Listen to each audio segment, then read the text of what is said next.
الحمد لله رب العالمين والصلاة والسلام على رسوله محمد وآله وأصحابه أجمعين.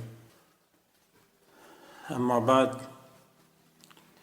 دا سلسلة الفقه الجهادي دا درسونه په دې لړۍ کې دا شهید فضائل ذکر کېدل چې په هغې کې اوله حصه درس ختم شوی، دویمه حصه پاتې خصوصیات د شهید هغه به انشاءالله نن ذکر کېږي. مخکې درس کې اته خصوصیات ذکر شوي او دا نن نهم خصوصیت نه شروع کېږي د شهید. اتم خصوصیت مو ذکر کړو چې شهید به د هغې لوی یرې نه په ورځ د قیامت کې په امن کې وي، لکه حدیث د عباده بن صامت کې تیر شو او دارنګه حدیث د مقداد بن معدي کرب کې تیر شو. دواړو حدیث کې راغلي چې للشهید عند الله ست خصال، د شهید د پاره د الله په نسبانه شپږ خصوصیات او شپږ خویونه دي چې په هغې کې یو دا و یأمنو من الفزاع الاکبر، چې په امن به یې دی د هغه لوی یرې نه په ورځ د قیامت کې. نهم نمبر خصوصیت دوستان هغه دا دی چې شهید ته به بخښنه کیدی شي په اوله قطره د وینې کې، چې کله دغه وینه تویېږي نو ټول ګناهونه به الله معاف کړي، ځای به د جنت دی ګوري. دا په حدیث د عباده بن صامت او د حدیث د مقداد بن معدي کرب کې تیر شو چې ويغفر له في اول دفعه،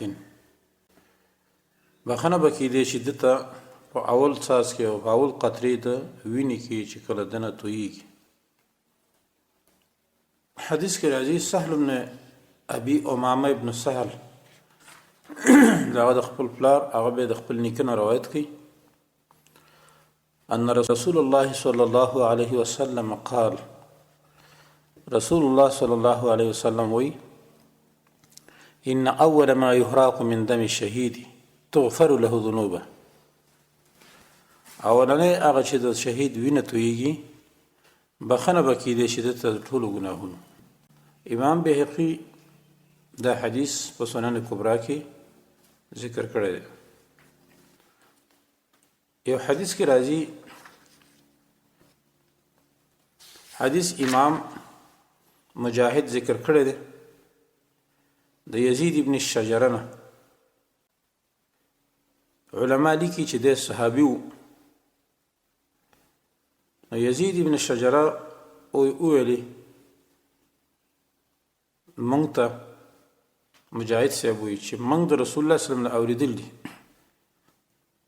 رسول الله صلی الله علیه وسلم فرمایي ما تقدم رجل من خطوة الا تقدم الیه الحور العین. یو سړی د الله په لار کې جهاد کوي او یو قدم اخلي جهاد ته مخکې کیږي نو د جنت هغه حورې هم د ته په هغه اندازه باندې رانږدې کیږي. فان تأخر استترن منه، که چېرته دغه مجاهد د میدان جنگ نه رستو کیږي نو دغه حورې دنه پټي پرده ته کوي. وان استشهد كانت اول نصحة كفارة خطاياها، کله شهید کړي شي نو اول کومه قطره د ویني چې هغه دنه توی شوی ده هغه د ګناهونو کفاره ده. به فرمای وتنزل الیه ثنتان من الحور العین، راکوزیږي دته دوه حوري فتنفضان عنه الترابه، دغه مجاهد چې کوم شهید شوی ده هغه خاورې د مخ نه لرې کوي. وتقولان له، دا دوه حوري د توای وتقولان له، دا دوه حوري د توای مرحبا قد آن لك، خوشحالي دا مبارک شه تالره نن هغه وخت راغلی دی. ويقول بيبه ورتوي مرحبا په خیر راغلی، خوشحالي د تاسو لره نن دغه وخت راغلی چې موږ تاسو ملاقات سره کوو. امام ابن ابي شيبه دا حدیث ذکر کړی مرفوعا. دا دوستانو نهم نمبر خصوصیت د شهید. لسم نمبر خصوصیت هغه دا دی چې د شهید وینه بلا وچه شوې نه وي تر دې چې دغه شهید به د جنت حورې ویني، لکه د مخکینی حدیث د یزید ابن شجاع کې تیر شو، او حدیث د ابو هريره رضی الله عنه کې راځي، دی فرمای او ذکر الشهداء عند رسول الله صلی الله علیه وسلم، د رسول الله صلی الله علیه وسلم په خوا کې د شهداء تذکره وشو، فقال ویلی لا تجف الارض من دم الشهید حتى تبدره زوجتاه كأنهما ظئيران أظلتا فسيليهما في براح من الأرض وفي يد كل واحدة منهما حلة خير من الدنيا وما فيها. رسول الله صلی الله علیه وسلم فرمایي چې زمکه به نه وچیږي د شهید د وینې نه تر هغه پورې چې هغه دوه حورې د جنت د ته رارسېدلې نه وي، او دغه دوه حورې به په ده باندې داسې راپرېوځي كأنهما ظئیران، گویا کې چې دا هغه دوه د پیو والا اوښي اظلتا چې وکي دغه دواړه اوښي فسیلیهما بچي خپل فی براح من الارض، هغه پراخه ځمکه کې. د دې نه مطلب دا دی چې د شهید ته به دومره زر راورسېږي او دومره به ورته اشتیاق والا وي، دومره به ورته شوق والا وي، رامنډه به کړي لکه څرنګه چې هغه دوه اوښې په بیابان کې خپل بچي ور کړي وي، او دا د شیدو والا اوښې وي، ځکه هغوی شیده خپل بچو ته ورکوي او بچي وږي هم وي، نو دوی په ډېرې لکه دغه کېږي خفه کېږي پې، نو دا حورې به هم په دې شهید باندې داسې راپرېوځي. وفي ید کل واحدة منهما حلة، او هر یو په لاس کې به د دغه حورو داسې یو ګاڼه وي چې خیر من الدنیا وما فیها، د دنیا او د ما فیها نه به دغه غوره وي. عبدالرزاق دا حدیث را نقل کړی دی، امام عبدالرزاق د ابو هريره رضی الله عنه. بل حدیث کې راځي عبدالله ابن عبید ابن عمر فرمای اذا التقى الصفان، کله چې دوه صفونه ملاقات وکړي د کافرو او د مسلمانانو جنگ شروع شي، اهبط الله الحور العين الى السماء الدنيا، الله حوري راکوزي کی اسمان د دنیا ته، فاذا راينا الرجل يرضين قدمه، او چې کله ویني دا سړی چې دی په دشمن حمله کوي او بهادری د وګوري، قلنا نو دغه حوري سوی اللهم ثبته، یا الله دغه مجاهد ته مضبوط کی په خپل قدمونو باندې چې تیښتونه کی، و ان فر کدا سړی وتښتي د میدان جنگ نه، احتجبنا منه، دوی ته په پرده کې شي، فان هو قتل کدا شهید کړي شي دغه مجاهد، نزلتا الیه به ترا کوزي شي، فمسحت التراب عن وجهه، نو دا هغه د مخ نه دغه حوري خاورې لرې کوي، وقالتا او دا دواړه حوري څه وایي اللهم عفر من عفره وطرب من طربه، یا الله چا چې دا مجاهد په خاور خړ کړی نو یا الله دې په خاور باندې خړ کړي، دې خاورې کې یا الله. دا څومره لوی فضیلت دی دوستانو د یو مجاهد چې د ده وینه لا وچه شوې نه وي او دته حورې راځي د جنت نه، نو دا د شهید خصوصیت دی، بل هیڅ چا دا خصوصیت نشته چې هغه ته دې په دغه حالات کې حورې را رسي. یو لسم نمبر خصوصیت دوستانو د شهید هغه دا دی چې شهید د هغه چا نه بهتر دی چې هغه واپس غازی راشي، سره دې نه چې د دین نصرت هم کړی دی، خو لیکن سالم واپس شي روغ رمټ. حدیث د ابو یعلا کې راځي، مسند احمد هم راوړی، د جابر رضی الله عنه حدیث ته نبی رسول الله صلی الله علیه وسلم فرمایي یو سړی ویل یا رسول الله ای الجهاد افضل، بهترین جهاد کوم یو دی؟ قال رسول الله صلی الله علیه وسلم ورته ان یعقر جوادک و یحرق دمک، چې ستا سورلي ګوډه شي، ستا وینه توی کړی شي، دا بهترین جهاد دی. د دې نه معلومه شو چې غازی به د شهید درجې ته نشي رسېدی دوستانو. بل حدیث کې راځي عبدالله ابن حبشي الخثعمي رضی الله عنه فرمایي د رسول الله صلی الله علیه وسلم نه پوښتنه وشوه ای الاعمال افضل، بهترین عمل کم دی؟ بهترین عمل کم یو دی؟ رسول الله صلی الله علیه وسلم ورته وی ایمان لا شک فیه، یو ایمان دی چې شک پاغي کې نه وي. بل و جهاد، اغه جهاد لا غلول فيه چې پاغي کې خیانت نه وي. وحجة مبروره، بل حج قبول چې کوم قبول شوی حج دی هغه بهترین عمل دی. بیا ورته وی قیل فأي الصلاة افضل، بهترین منځ کوم یو دی؟ قال رسول الله صلی الله علیه وسلم طول القنوت، چې په هغې کې قیام اوږد وي، ډېر قرآن په ولاړه پکې لولي. قیل بیا ورته وویلې فأي الهجرة افضل، بهترین هجرت کوم یو دی؟ قال من هجر ما حرم الله، هجرت هغه هجرت دی چې د ځان ساتي د هغه څیزونو نه چې هغه الله حرام کړي وي. بیا ورته وویل قیل فأي الجهاد افضل، بهترین جهاد کوم یو دی؟ قال من جاهد مشرکین بماله و نفسه، هغه څوک چې جهاد کوي د مشرکینو سره په مال او په نفس خپل سره. قیل بیا ورته ویل شي ای القتل اشرف، بهترین قتل کم یو دی؟ کم د عزت والا قتل دی؟ رسول الله صلی الله علیه وسلم فرمایي من اهری قدمه وعقر جواده، د هغه چا چې وینه توی کړی شي او د هغه چا چې سورلی ګوډه کړی شي، دا بهترین جهاد دی. د دې حدیث هم دا معلومه شوه چې د غازی نه دوستانو شهید بهتر دی.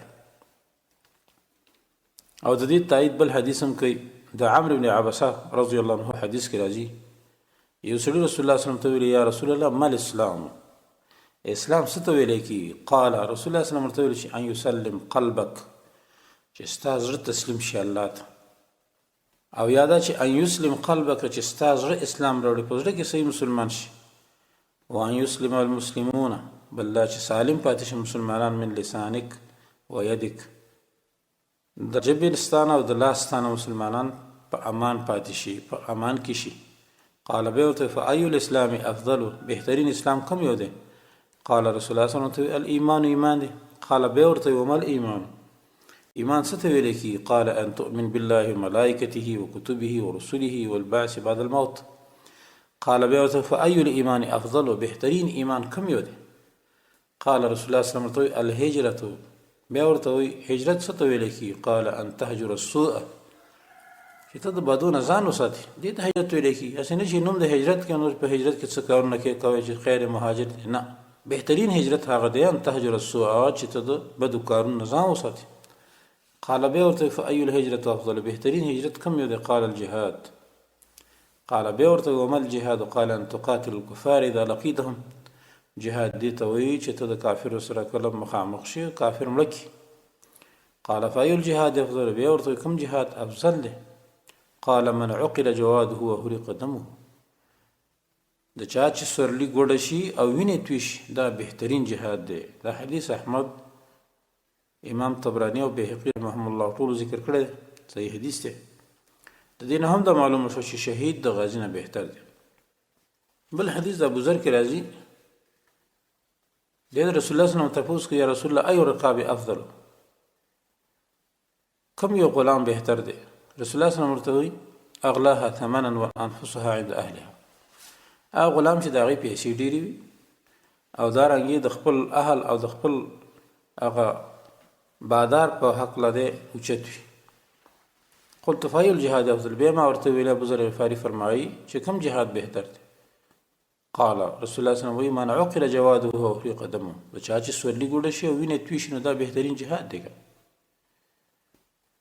نو دوستانو دا څومره حدیث چې په دې باره کې تیر شو، دا واضح دلیل دی په دې باندې چې شهید د غازی نه بهتر دی. او دغه احادیث رد دی په هغه چا باندې چې هغه وایي چې نه غازی بهتر دی د شهید نه. نو موږ دا وایو چې شهید بهتر دی د غازی نه. نو دا یو لسم خصوصیت د شهید دوستانو.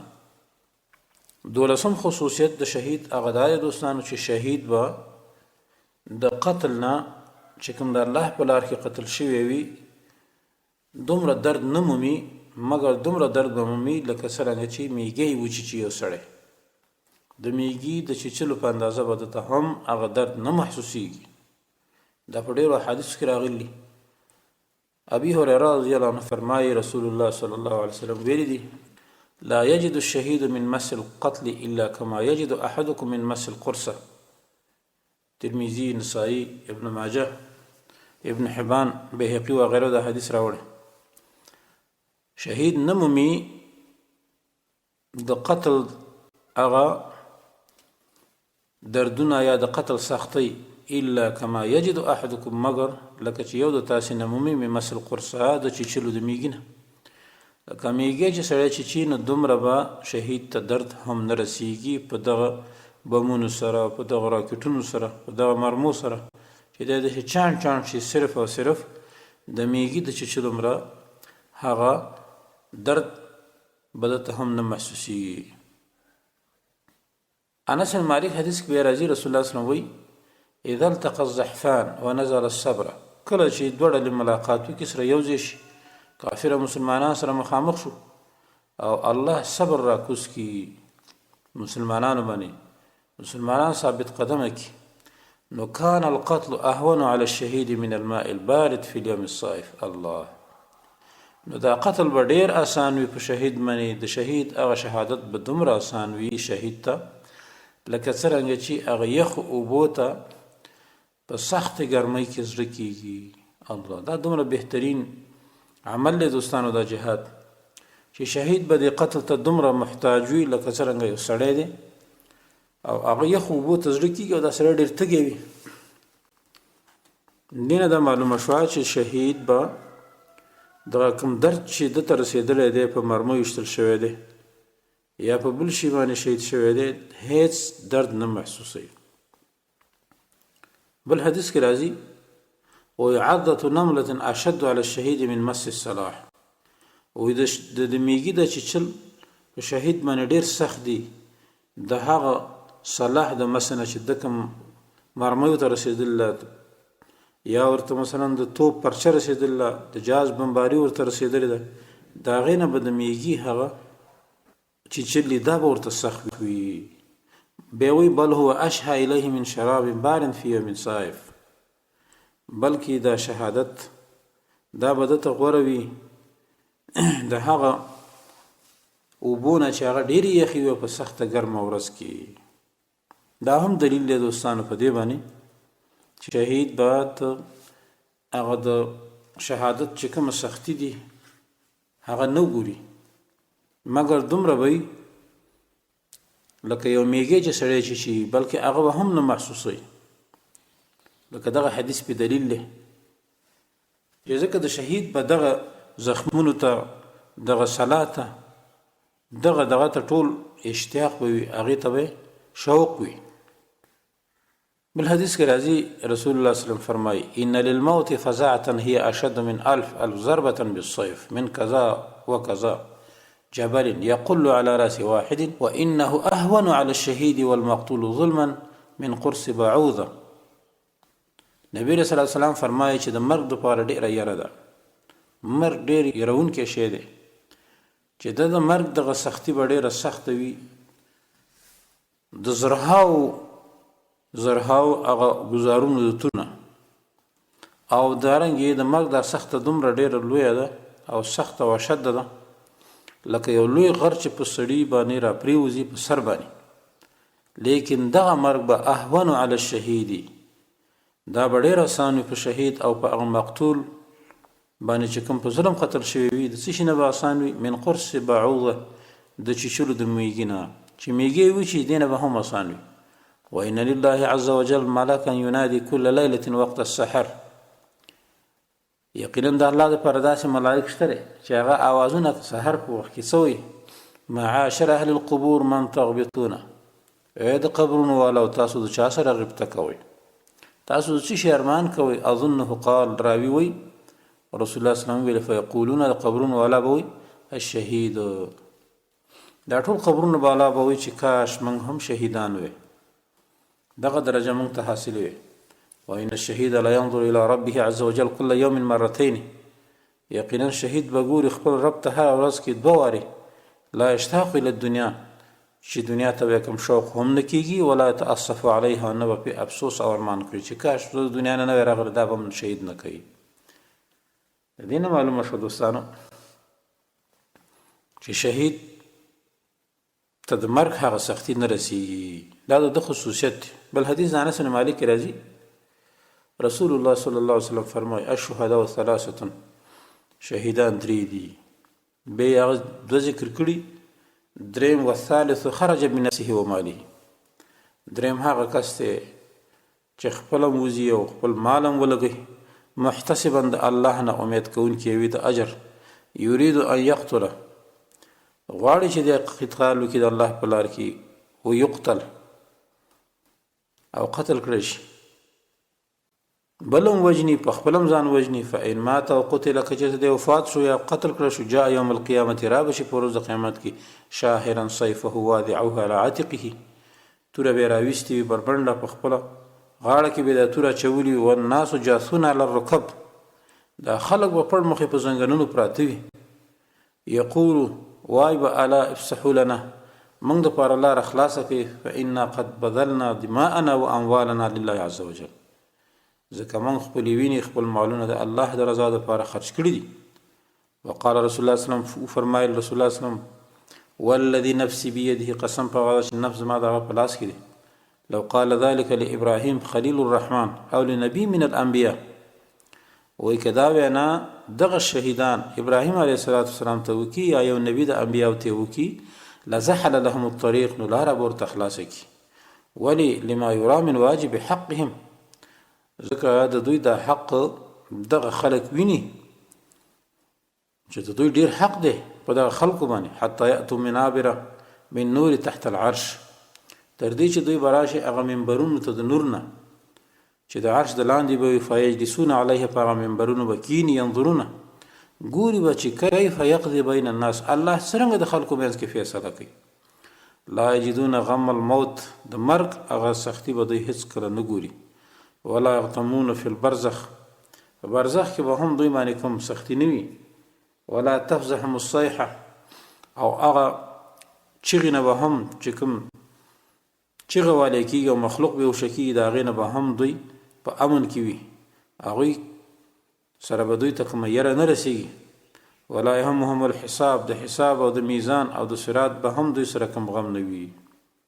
دا څومره بهترین فضیلت دی د شهید دپاره دوستانو، الله دې موږ ستاسې نصیب کړي. نو دا 12 خصوصیت دی. 14 خصوصیت دوستانو هغه دا دی چې ملائک به داخليږي په شهداو باندې، د هر دروازې نه سلامونه وپیاچي، د هر دروازې نه به ملائک په دغه شهداو باندې داخليږي په جنتونو کې، او بیا په دوی باندې سلامونه چي. عبد الله بن عمرو رضی الله عنهما فرمایي ما د رسول الله صلی الله علیه وسلم اولیدل اول ثلة تدخل الجنة الفقراء المهاجرون الذين تتقي بهم المكاره اذا امروا سمعوا واطاعوا، اولنۍ ډله چې داخليږي جنت ته هغه فقیر مهاجرین به وي، غریبانان مهاجرین چې کوم د الله په لار کې ورته هم سختۍ ورسېدلي دي، کله چې ورته امر کېدی شي نو هغوی دغه امر اورېدلو او د هغې اطاعت یې کوو، فرمان برداره فقرا دي. ګوره هغه غریبانان چې د الله اطاعت کوونکي وي، د رسول الله صلی الله علیه وسلم د سنتو د حدیثو پابند وي. بیا رسول الله صلی الله علیه وسلم فرمایي وان کانت للرجل منهم حاجة الى السلطان، وکه دا غریبانانو صفت رسول الله کوي، دا داسې غریبانان دي که چېرته به بادشاه ته حاجت پیدا شو وایي نه به ته تر دې چې دی مړ شي، حالانکه دی ورسره دلته نږدې، یعنی تحکم به بالکل هغې ته نه کوو، په الله باندې توکل.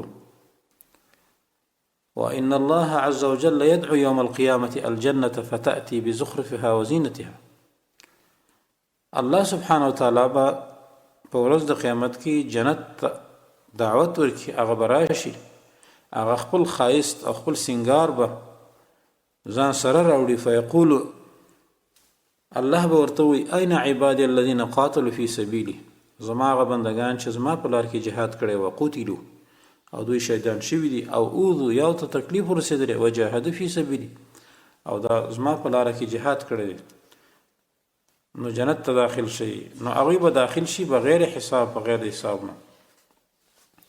وتأتي الملائکة، ملائک به راشي، فیسجدون، دوی به سجده وکړي، فیقولون وایي به ربنا اے رب زمونږه نحن نسبح بحمدك الليل والنهار ونقدس لك.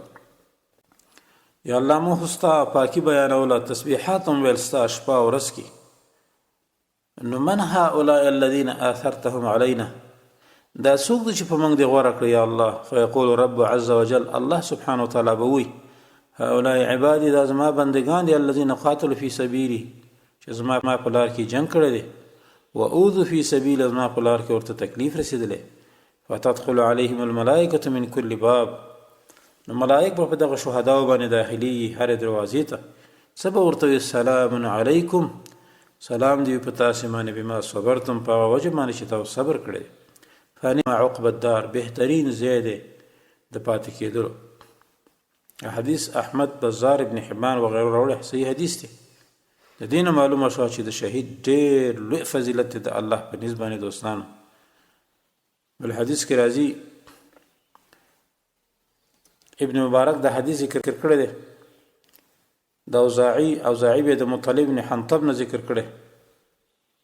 نو دی وی ان للشهید غرفة کما بین صنعاء والجابیه، د شهید دپاره به دومره بنګلوي لکه د صنعاء او د جابیه په منځ کې، چې بر حصه به په ملغلرو په یاقوتو باندې جوړوي، منځ کې به مشک او کافور وي. ملائک به ورته هدیې راوړي د الله سبحانه وتعالی د طرف نه. فما تخرج حتى تدخل عليه ملائكة آخرون من باب آخر بهدية من ربه تعالى. څه ملائک چې داخل شي هغه هدیه ورته راوړي، نو بیا په بله دروازه ورته نورې را داخلي چې هغې ته نورې هدیې راوړي. کتاب الجهاد کې ابن مبارک دا ذکر کړی. 14 خصوصیت دوستانو د شهید هغه دا دی چې شهید د الله په لار کې الله د هغه نه راضي دی. چې الله د چا نه راضي شي نو بیا ترې وروسته نه خفه کېږي. انس رضی الله عنه فرمایي څه خلق نبی علیه صلات وسلام ته راله، مشهوره واقع ده، وایي چې موږ ته څه قارین د قرآن راولېږه چې موږ ته قرآن او سنت یاد کړي. نو رسول الله صلی الله علیه وسلم هغوی سره 80 قارین د انصارو نه ولېږل چې هغې ته به یې قرا ویل. انس فرمایي چې زما ماما هم پکې یو حرام رضی الله عنه نوم یو. نو دوی به قرآن لوسته خلکو ته درسونه به یې کول، دا ټول مشهور قارین وو، په شپه او ورځ کې به خلکو ته درسونه کول. نو نبي رسول الله وسلام دوی ته ولېږل، لیکن هغه ظالمانو دوی ټول شهیدان کړو، ځای ته لا رسېدلي نه وو. نو دغو قارینو ویلي اللهم ابلغ عنا نبینا، یا الله زموږ دا خبر پیغمبر ته ورسوي چې انا قد لقیناک، چې موږ تاسو سره ملاقات وکړو، یا الله ورضینا عنک، موږ تا نه راضي، ورضیت عنا، او ته د موږ نه راضي. بیا انس رضی الله عنه فرمایي چې یو سړی د حرام رضی الله عنه ته راغی چې دا زما ماما و، نو په نیزه باندې ووهه. چې کله دی شهید شو نو حرام رضی الله عنه څه ویلې؟ فزت ورب الکعبه، کامیاب شم په رب د کعبې باندې. فقال رسول الله صلی الله علیه وسلم ان اخوانکم قد قتلوا، ستاسو هغه ورونه ټول شهیدان شوي دي. وانهم قالوا، او دوی ویلي اللهم بلغ عنا نبینا، یا الله موږ پیغمبر ته دا خبره ورسي چې انا قد لقیناک، موږ د الله سره ملاقات وکړو او موږ د هغه نه راضي او هغه زموږ نه راضي دي. حدیث بخاري او مسلم راوړی. په بل روایت د بخاري کې راځي چې نبی صلی الله علیه وسلم د قارین د بني سلیم قبیلې نه لیږلي، بني عامر قبیلې ته دا 80 کسانو، دوی هغې ته ورسېدل، ورله، نو بیا هغوی ظالمانو دوی ټول شهیدان کړو. نو دغه ماما د انس رضی الله عنه پکې شهید کوو، چې کله شهید کړو نو ویلې فزت ورب الکعبه، اول یې دی شهید کړ، بیا دا نور صحابه کرام شهیدان کړو. یو ګوټ صحابي و چې هغه غره ته وختو، بعض روایتو کې راځي نو جبرئیل علیه السلام راغی، نبی علیه السلام په دې واقعه باندې خبر کړ. نو دوستانو دا فضیلت چې الله شهید ته ورکړی دی. اوس وګوره دغه صحابي فزت ورب الکعبه، حرام رضی الله عنه، هغه په زندګۍ کې ګوري چې په شهادت په وخت کې خپل کامیابي ګوري، څه وایي فزت، کامیاب شم قسم پر رب باندې. دا دلیل دی خبرې چې شهادت دا سبب دی د رضامندۍ د الله، چې الله سبحانه وتعالی ته ناراضي کیږي. 15 خصوصیت دوستانو د شهید هغه دا دی چې په شهادت کې دا شرط نه دی چې مخکې به نیک عمل کوې نو بیا به ستا شهادت قبلیږي. بس چې هیڅ عمل دی نه کړی نیک عمل ایمان دی راوړو شهید شو فوراً بس جنت ته به داخلیږي انشاءالله. برای ابن عازب رضی الله عنه فرمایي نبی رسول الله صلی الله علیه وسلم یو سړی ورته راغی مقنع بالحدید اصغرې اغوستې وي ویل یا رسول الله قاتل او اسلم الله په لار کې جنگ وکړم او که نه اسلام راوړم. قال رسول الله صلی الله علیه وسلم ورته اسلم اسلام راوړه ثم قاتل بیا جنگ وکړه. نو هغه اسلام راوړ ثم قاتل فقتل جنگ یې کوه تر دې چې دی شهید کړه. فقال رسول الله صلی الله علیه وسلم ویلي عمل قلیلا عمل خو یې لږ وکړو او اجر کثیر اجر ډېر واخیست اجر ورته ډېر ورکړی شو. بخاري د حدیث راوړی د هېڅ نه یې نه وکړي اسلام یې راوړو فوراً بس بیا په جهاد باندې ورغی. نو دې سړي عمل لږ کړی خو اجر ډېر زیات واخیست. او دا حدیث سعید بن منصور راوړی په سنن کې و یو سړی رسول الله صلی الله علیه وسلم ته راغی چې د جنگ کو قتال ته اراده وه. رسول الله صلی الله علیه وسلم ته ویل چې اهو خیر لی ان اسلم دا ما د پاره غوړو چې زه اسلام راوړم. قال نعم رسول الله صلی الله علیه وسلم ته ویل هغه ویل اشهد ان لا اله الا الله وانک رسول الله اسلام یې راوړ دا کلمې ویل. ثم قال بیا ویل اهو خیر لی ان اقاتل حتى اقتل دا ما د پاره غوړه وی چې زه قتال کوم تر دې چې زه شهید شم. قال نعم رسول الله صلی الله علیه وسلم ته ویل او قال بیا ورته وان لم اصلي لله صلاه اگر کوم الله ته یو مز هم نه کړي. قال نعم ویل او خیر ده. فحمل النبي صحابي حمله وکړه په کفار باندې فقاتل جنگیده تر هغه پورې چې دغه کافر په د باندې حمله وکړه فقتل د شهید شو. فقال رسول الله صلی الله علیه وسلم عمل قليلا واجر كثيرا عمل لږ کړو لیکن اجر ته ډیر ورکړی شو.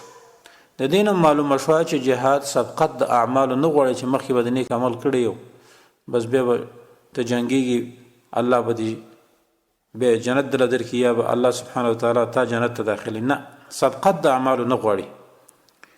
بل حدیث د ابو موسی اشعری کې راځي نبی رسول الله صلی الله علیه وسلم په یو غزا کې وو د یو سړی د مشرکین نه راووت یو سړی د مسلمانانو ته خو صفونه یو صف به د مشرکین بل به د کافرو نو یو سړی ورته راوته مقابله به نو دغه سړی چې مسلمانانو نه راووته د کافرو ته او د کافر نه هم یو سړی ورته راووت. فبارز رجل من المشركين رجل من المسلمين یو سړی راووت د مشرکین نه یو سړی د مسلمانانو ته فقتله المشرك نو دغه مسلمان شهید کړ شو د مشرک دغه مسلمان قتل کړ. به دته راووت یو سړی د مسلمانانو نه فقتله المشرك نو هغه هم شهید کړ.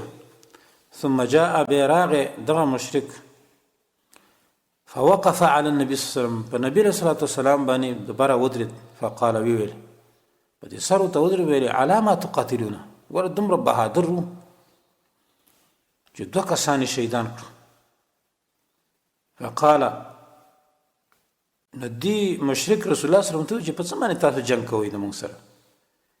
رسول الله صلی الله علیه وسلم دیننا ان نقاتل الناس حتى يشهدوا لا اله الا الله زمونږ دین داسې دی چې موږ به جنگ کوو تر هغه پورې د خلکو سره چې دوی لا اله الا الله وایي وان محمد عبده ورسوله او بل محمد الله بنده او رسول دی په دې ګواهي ورکړي تر هغه پورې موږ د خلکو سره جنگ کوو.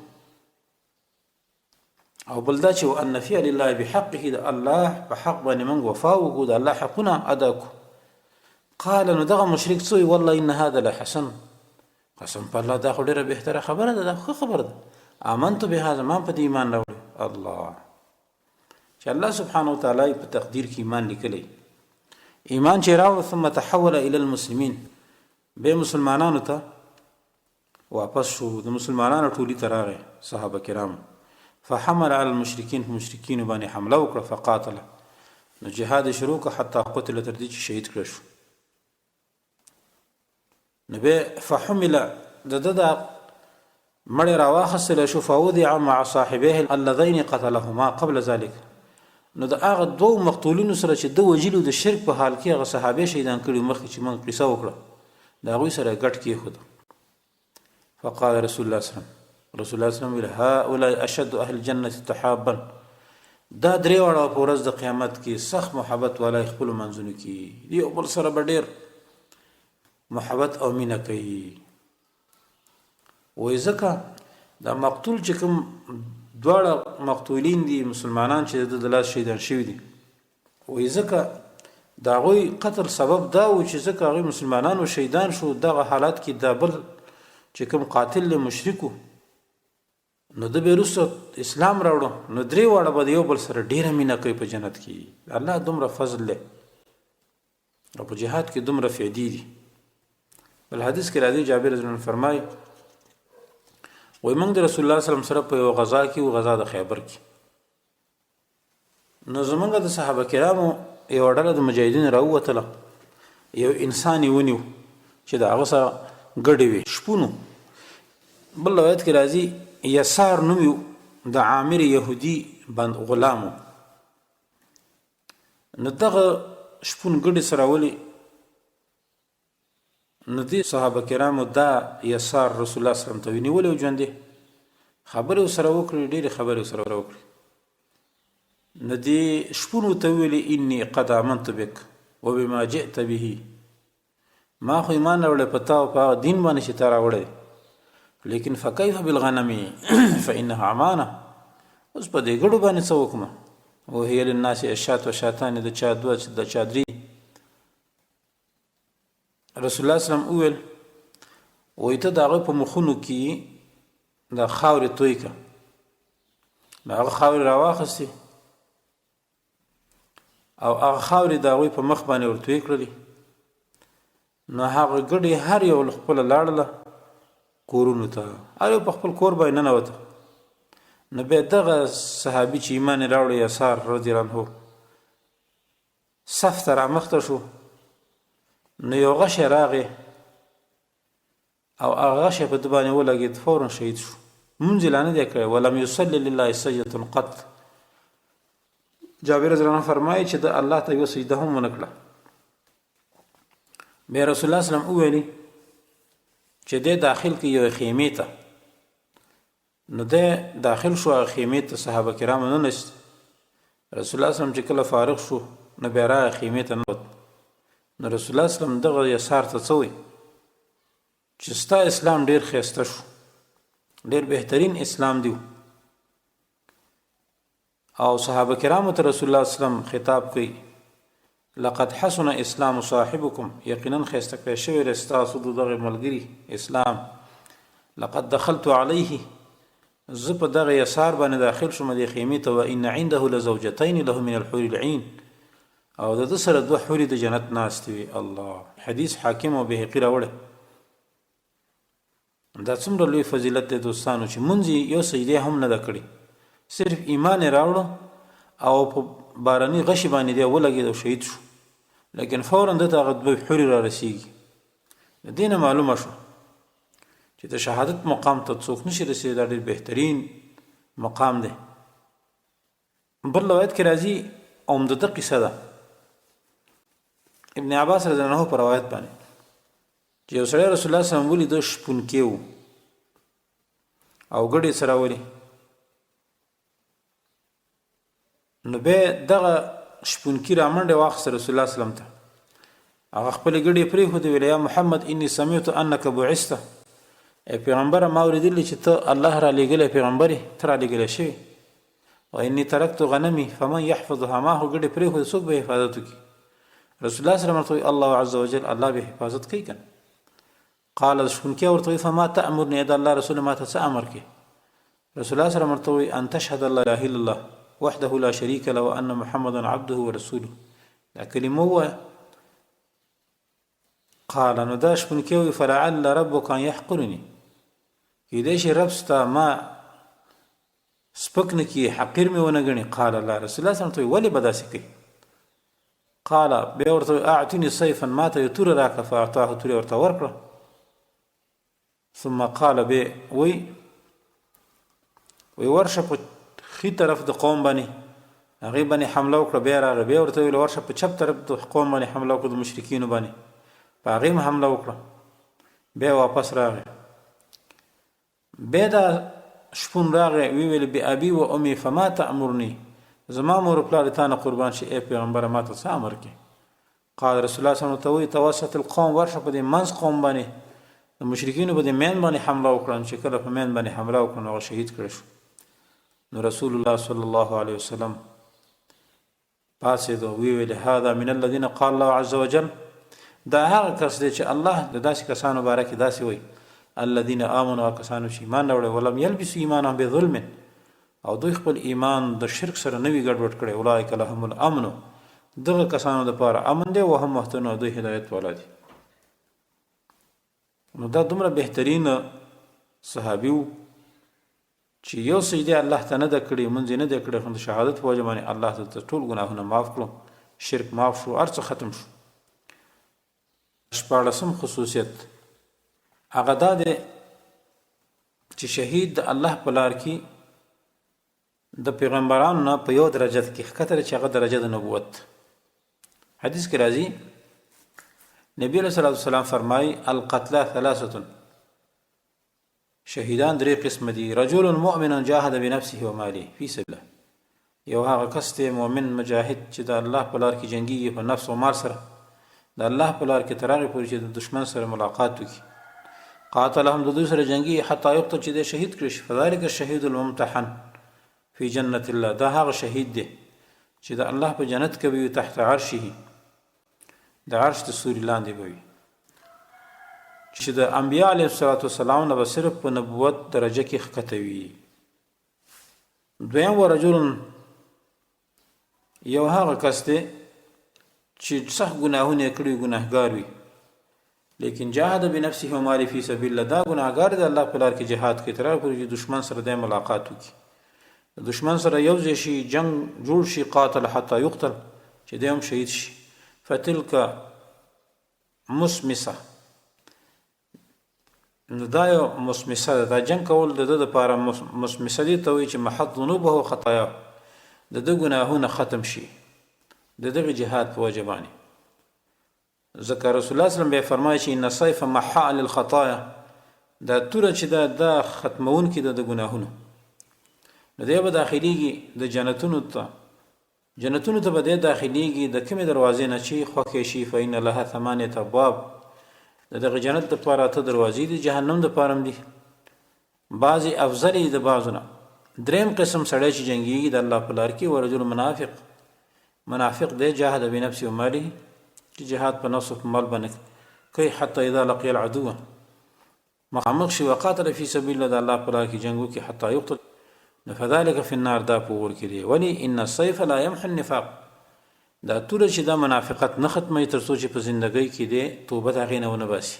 دا حدیث احمد راوړی طبراني ابن حبان وغیره حدیث صحیح دی. نو د دې نه دا مطلب شو چې درې قسمه شهدا دي چې کوم شهید اول شهید دی د نبوت درجې نه به صرف د لاندې درجه وي نبی به نه وي نور الحمدلله دومره فضیلت چې په ده کې دی. دویم قسم ګناهګار شهید دی دوستانو چې دغه ګناهونه د جهاد په وجه باندې ختمیږي د شهادت په وجه باندې ختمیږي. دریم منافق دی چې ځان خو وژني لیکن دغه منافقت د دغه توره نه ختموي دې ته شهید نشي ویلی دوستانو. بل حدیث کې راځي رسول الله صلی الله علیه وسلم فرمایي د انس بن مالک حدیث دی رسول الله صلی الله علیه وسلم وایي الشهداء ثلاثه شهیدان درې قسم دي رجل یو هغه کس دی خرج بنفسه چې وماله فی سبیل الله خپل مال او نفس الله په لار کې خرج کړي لا یرید ان یقاتل ولا یقتل د دا خوښه نه ده چې د جنگ وکړي او نه د قتل کړي شي صرف دې دپاره ودي چې یکسر سواد المسلمین د مسلمانانو ډله زیاته کړي فإن مات که وفات شو قتل قتل کړه شو غفرت له ذنوبه كلها ټول ګناهونه به ورته معاف کړي شي و اجیر من عذاب القبر د عذاب قبر نه به دی وساتلی شي و یؤمن من الفزع او د غیر نه به په ورځ د قیامت کې دی په امن وي او یزوج من الحور العين او دته به حور عین په نکاح کیږي حور د جنت به ورته په نکاح کړي شي او دارنګ د عزت هغه جامه به ورته واغوستلی شي په سر باندې به تاج د عزت کېښودلی شي دا هغه اول کس دی. دویم کس خرج بنفسه و ماله چې د الله په لار کې مال او نفس وباسي او جهاد کوي محتسبا د ثواب په نیت باندې یرید ان یقتل خو د دې سړي دا اراده چې دی قتل کړی شي جهاد وکړي ولا یقتل خو چې دی قتل نه کړی شي فإن مات وقتل نو که چېرته دی مړ شي او یا قتل کړل شي کانت رکبته مع ابراهیم خلیل الرحمن بین یدی الله عز وجل نو د ده ناست و بیا د ابراهیم علیه السلام سره الله دې زموږ او ستاسې په نصیب کړي فی مقعد صدق عند ملیک مقتدر. دریم قسم جهاد والا هغه دی دوستانو چې کوم مجاهد خرج بنفسه و ماله چې دی په مال او نفس باندې وځي محتسبا ثواب په نیت باندې یریدو ان یقتل و یقتل د ده دغه چې دی بل مړ کړي او په خپله مړ کړی شي. ګورئ اول کس چې و هغه جهاد کو ولا یقتل هغه دا خو نه و چې زه قتل کړی شم د مسلمانانو هغه ډله ډېره وله. دویم قسم هغه و چې په مال او نفس باندې وتی و قتال کوي خو غواړي چې زه قتل نشم. دریم قسم بیا داسې دی چې په نفس او مال باندې جهاد کوي غواړي چې د ځانم قتل کړي فإن مات او قتل که دی خپله مړ شو یا شهید کړی شو جاء یوم القیامت الله را به شي په ورځ د قیامت کې شاهرا سیفه واضع علی عاتقه توره به په خپله اوږه باندې ایښي وي والناس جاثون علی الرکب نو دا خلک به ټول پړ مخ پراته وي یقول وای به دا شهید الا افسحوا لنا موږ دپاره لاره پرېږدئ فانا قد بذلنا دماءنا و اموالنا لله عز وجل موږ خپل وینې توی کړي د الله په لار کې موږ خپل مالونه خرج کړي د الله په لار کې. رسول الله سلام بیا وایي والذي نفسي بيده قسم په ازاد چې زما نفس د هغه په لاس کې دی لو قال ذلك لابراهيم خليل الرحمن او لنبي من الانبياء لزحل لهم عن الطريق. وایي که چېرته دا خبره ابراهیم علیه السلام ته کړې وی بل نبي ته کړې وی نو هغوی به ورته هم لاره پرېښې وی ځکه چې هغوی د حق پیژني. د حدیث مخکې تیر شو چې بیا به راشي هغه منبرونو ته چې د عرش نه لاندې د نور منبرونه دوی په هغې باندې کینی او ګوري به چې الله څرنګه فیصله کوي د خلکو په منځ کې. نو دوستانو دا د شهید بهترین فضیلت دی او درې قسمه شهیدان دي. بل روایت د عمر فاروق کې راځي رضی الله عنه دا د عمر فاروق حدیث دی. رسول الله صلی الله علیه وسلم وی الشهداء اربعه څلور قسمه شهدا دي. یو رجل مؤمن جید الايمان هغه سړی دی چې هغه کره ایمان والا دی لقي العدو چې د دشمن سره دی مخامخ شي نو د الله وعده رښتینی کې حتی قتل چې دی شهید شي فذاك الذي يرفع الناس اليهم اعينهم يوم القيامه دا به هغه شهید دی چې خلق هغه ته ګوري ورځ د قیامت کې هكذا ورفع راسه حتى وقد قلن سوته. نبی صلی الله علیه وسلم دا اسمان ته داسې وکتل چې دا سره بالکل داسې شاته کو چې هغه خلی ته نه پرېوتله خلک به دغه شهید ته داسې ګوري. دا راوي فلا ادري زه نه پوهېږم چې قلن سوته عمر اراده ام قلن سوته النبي صلی الله علیه وسلم چې دا چل عمر فاروق وکړو که نبی علیه السلام وکړو ما ته پته نشته خو د یو خلی وغورځېده. قال بیا وی رسول الله صلی الله علیه وسلم ورجل مؤمن جید الايمان دویم هغه مجاهد دی چې هغه کره ایمان والا دی لقي العدو چې دشمن سره مخامخ شي فكأنما ضرب جلده بشوك طرح من الجب نو دی داسې یریږي لکه ازغي چې پکې منډل کیږي یریږي. اتاه سام غرب النصافي غش راشي فقتله دی ملکی وهو في الدرجه الثانيه دا دویم درجه شهید دی. تل دی جهاد ته وته دی خو یریږي ناڅاپي غش راغی د شهید شو نو دی په دویمه درجه کې دی. دریمه درجه دوستانو مؤمن خلط عملا صالحا واخر سيئه لقي العدو. دریم هغه کس دی چې عمل صالح د بد عمل سره ځای کړی دی ګناهګار دی نیک عمل هم کوي بد عمل هم کوي نو د الله دا وعده رښتینې کړه حتی قتل چې دی شهید کړه شو فذلک فی الدرجه الثالثه دا دریم د شهید دی دوستانو دریمه درجه کې.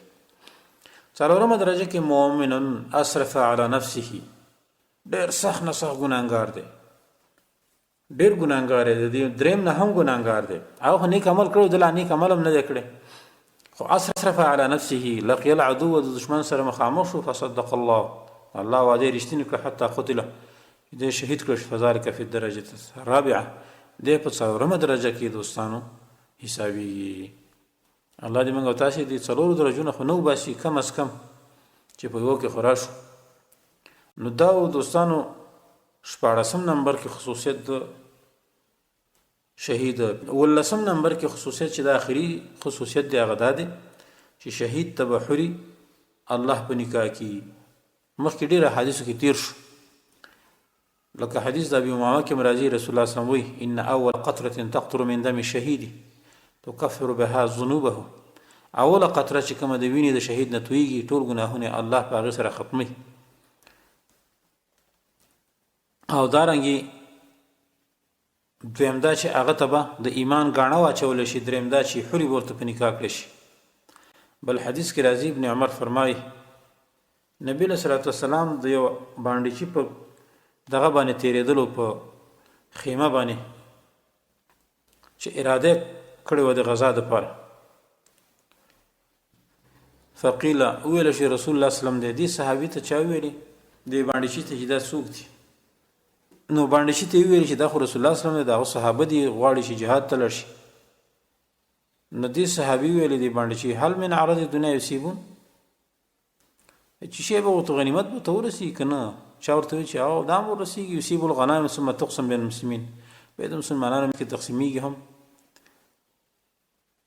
نو دغه باندې چې یو خیسته اوخ مضبوط اوخ چې د لره رایلیک او د دوی سره روان شو. نو دغه اوخ چې کله در روان کړ رسول الله صلی الله علیه وسلم ته رانږدې شو، نو د دې ملګرو د اوخ د دنه لري کولو، نو رسول الله صلی الله علیه وسلم ورته وویل تعولي النجدي دا باندې چې ما ته پرېږدئ فوالذي نفسي بيده انه لمن ملوك الجنه، قسم په الله چې دا د جنت د بادشاهانو نه دی. قال به ابن عمر رضی فرمای چې د دشمن سره کله دغه صحابه کرامو جنگ شروع کو دغه باندې چې سره فاستشهد د شهید کړ شو. نو دغه شهادت نه رسول الله صلی الله علیه وسلم خبر کړ شو، هغه تراغه نو سر ته کې ناستو او زیره ول ورکولو یضحکو یواری وخندل رسول الله صلی الله علیه وسلم ثم اعرض عنه بیت مخوړو فقلنا یا رسول الله رسول الله رایناک مستبشرا تضحك، یواری ولید ډیر خوشاله وی خندل لي ثم عرضت عنه بیت مخوړو فقال اما ما رايتم من استبشاري، هغه چې تاسو زما خوشالي ویل دا یا زه خوشاله شوم، ولی ذکر ما رايت من کرامه روحه على الله عز وجل، چې د روح الله ته څومره ګرانو او هر چې زدن زما مخ به تواړو فإن زوجته من الحور العين الآن عند رأسه، هغه د جنت د حور راغلي د سر ته ناس سره. الله اوس دې سړي هم څومره بهترین امتحان ورکو، په دې امتحان کې پاس شو. بل حدیث کې راځي عبد الله ابن عمر رضی الله عنه فرمایي رسول الله صلی الله علیه وسلم وی شهید تبا د جنت هغه جوسه راوړل شي، خسته جوسه، روح ته به ویل شي چې په دې کې داخل شه، دی به ورته ګوري د خپل جسد ته چې په دې جوسه باندې څه کیدی شي، نو دی به خبرې کوي او دا ټول خلک به اوري ګوري به ورته، دا خلک به ورته ګوري، نو بیا به دغه بیبین راشي د حوري نو ورسره به لاړ شي جنت ته. الله الله دې موږ ستاسو په نصیب کړي. امام ابن نحاس دمشقي عجیب واقع نقل کړل د ابو درداء رضی الله عنه دی بارکی هغه وی او رسول الله صلی الله علیه وسلم یو علقمه يهودي صحابي به رسول ایمان راوړو صحابي شو یی د مخ يهودي ډېر خسته لکو رسول الله صلی الله علیه وسلم یا علقمه لو كان مع جمالك اسلام لكمل لك امرك، کله دې خایس رستا اسلام بینو الله با دا خایس ته پوره کړی وي. الا تتقين النار على حسن صورتك، آیت نه یریږي د ورنا سره د خسته صورت نه چې دا خسته صورت بل ور غره خراب کی. قال غي فقال يا رسول الله ان اسلمت فما لي، که اسلام راوړم نو ما د پاره به څه اجر وي؟ قال رسول الله صلی الله علیه وسلم ازوجك 70 من الحور العين، ازوجك 70 من الحور العين، زبط او حور په نکاح کوم. قال اغي فاني اشهد الله اله الا الله وان محمدا عبده ورسوله، دا کلمه ویله. فخرج رسول الله صلی الله علیه وسلم الى غزوه وخرج معه علقمه، رسول الله صلی الله علیه وسلم یو غزا ته لاړ او علقمه هم ورسره لاړ. فقاتل بين يديه رسول الله مخکې جنگیدو حتی استشهد چې شهید کړ شو. فقال النبي صلى الله عليه وسلم لأبي بكر وعمر، رسول الله صلی الله علیه وسلم ابو بکر او عمر ته سوی ابني علي خيمة من السعف، ما ته یو خیمه ووهئ، دلته د دې پوستکو د کجور نه یو خیمه ته ووهئ. بیا ویلي چې هیڅ یو کس به نه را داخلیږي. رسول الله صلی الله علیه وسلم خیمې ته دننه شو او دا علقمه پکې پروت وعليه جبة له، او رسول الله صلی الله علیه وسلم یو چپنه هم اغوستې وه. نو د خیمې نه اوازونه واورېدلی شو. ابو بکر او عمر رضی الله عنه بار ناست دي. نو عمر فاروق رضی الله عنه توره راواخیسته. فقال له ابو بکر ته ویل چې عمره ته به ننوځې، ځکه رسول الله صلی الله علیه وسلم نهى ان يدخل علي احد، چې هیڅوک به نه ور داخلېږي. نو بیا دې نه وروسته رسول الله صلی الله علیه وسلم راووت قد انقطعت ازرار جبته، چې د هغه د چپنې د غاړې شلېدلې وي. وقد شقوها من خلفه، شاته هم شلېدلې. فقال ویل هل سمعتم شيئا، رسول الله صلی الله علیه وسلم تاسو چې شی واورېدل؟ فقال عمر نعم یا رسول الله قد سمعنا جلبة كجلبة الخيل، موږ داسې اوازونه واورېدل لکه څرنګه چې د اسونه اوازونه کوي. فاخذت صيفي ظننت ان العدو اتاك، ما توره راواخیسته ګمان مې وکړ چې دشمن راغی تا ته. فحبسني ابو بکر، لیکن زه ابو بکر ایثار کړم. رسول الله صلی الله علیه وسلم ان تلك الجلبة التي سمعتها الحر العين، الله دغه اوازونه چې تا اوریدل دا حورې وی راغلي وي. تر دې چې خپلو کې جنګ کو دی علقمه باندې، یوی ویلې ما ته په نکاح کا، بلې ویلې ما ته په نکاح کا، ان تر دې چې ما اویا حورې دته پوره کړي. فهن شققنا على جبتي، دا هغه حورې وي چې زما دا چپنیش کولې ده. الله دې کې ډېر حکایت راغلي دي. امام ابن نحاس دمشقي په مشاعر الاشواق کې ذکر کړی دي چې ځنکدن په حالت کې هم راتلی شي دی، او دارنګې د مرګ نه وروسته خو راځي لکه مخکې ډېر احادیث په دې باندې ذکر شو.